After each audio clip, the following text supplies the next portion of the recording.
प्रमोद गोस्वामी भरतपुर से लेंगे खबर। ये बड़ी खबर है, राज परिवार विवाद से जुड़ा एक बड़ा अपडेट आपको बताएंगे। एसडीएम कोर्ट ने विश्वेंद्र सिंह को जोर का झटका दिया है।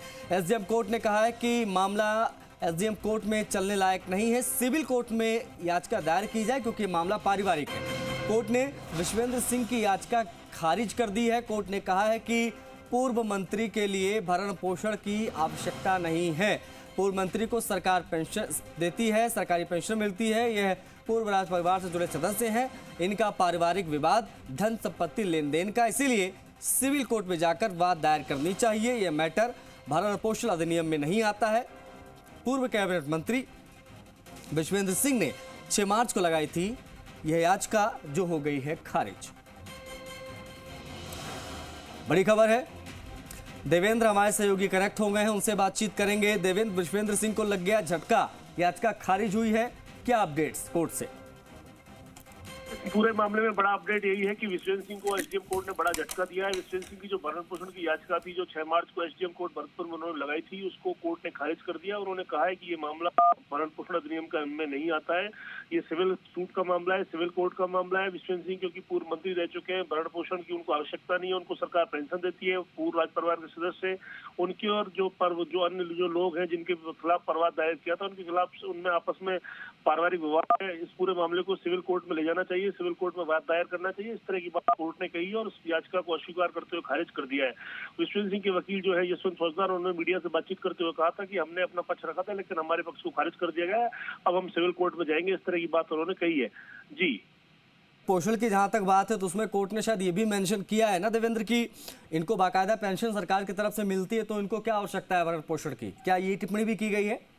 बिल्कुल, निश्चित रूप से कोर्ट ने ये टिप्पणी भी की है क्योंकि विश्वेंद्र सिंह कई बार के विधायक हैं, 3 बार के विधायक, 2 बार के सांसद और पूर्व मंत्री भी रह चुके हैं। लगातार उन्हें कई सारी पेंशनें मिलती हैं, निश्चित रूप से सरकार की उससे उन्हें एक बड़ी राशि पेंशन के रूप में दी जाती है, जिसको कोर्ट ने मेंशन किया अपने फैसले में।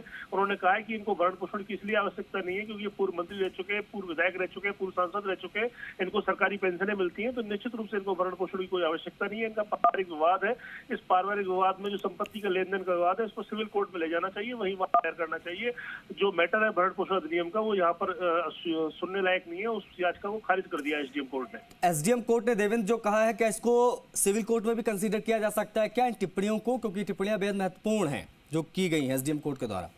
देखिए, अजीज, समझने वाली बात होगी कि सिविल कोर्ट में का जो दायरा होता है वो बड़ा विस्तृत होता है, लार्ज होता है, वहाँ अलग अलग तरीके से पक्ष रखे जाते हैं क्योंकि विश्वेंद्र सिंह और विश्वेंद्र सिंह की जो पत्नी दिव्या सिंह है और उनके जो बेटे अनुज सिंह है, उनमें आपस में विवाद इस कदर बढ़ गया है कि मथुरागढ़ थाने में भी एफआईआर दर्ज हो चुकी है। हमने अपने सदस्यों को बताया था कि पहले इस मामले को एसडीएम कोर्ट में चल रहा था, लेकिन बाद में अब आज जो फैसला है उसमें एसडीएम कोर्ट ने तो इसको खारिज कर दिया, लेकिन इस पूरे मामले में एक एफआईआर मथुरागढ़ थाने में है जिसमें भी उन्होंने अलग तरह के आरोप लगाए। तो सिविल कोर्ट का जो दायरा होता है बड़ा होता है, वहाँ हालांकि जो अनुज सिंह का जो पक्ष है, जो दिव्या सिंह का पक्ष है, वो इस बात को रखेंगे कि जो कोर्ट ने उनको टिप्पणी की, उन टिप्पणियों को रखकर वो अपना पक्ष मजबूत करना चाहेंगे। लेकिन सबसे बड़ी बात यह है कि इस सिविल कोर्ट में जब ये बात जाएगा तो क्या चीजें निकल कर आएंगी। हालांकि इस पूरे घटनाक्रम के बाद में, इस फैसले आने के बाद में, जो उनके बेटे हैं अनुज सिंह, उन्होंने ट्वीट कर ये कहा है कि हम जीत गए हैं और कैला मैया की जय की उन्होंने बात कही, उन्होंने कहा है कि हमारी जीत हुई है। इस तरह का उन्होंने ट्वीट उनका सामने आया है। विश्वेंद्र सिंह की कोई प्रतिक्रिया अभी सामने नहीं आई है। जी, बहुत शुक्रिया देवेंद्र आपका इन तमाम जानकारियों को साझा करने के लिए। तो अब सिविल कोर्ट का दरवाजा खटखटाएंगे विश्वेंद्र से।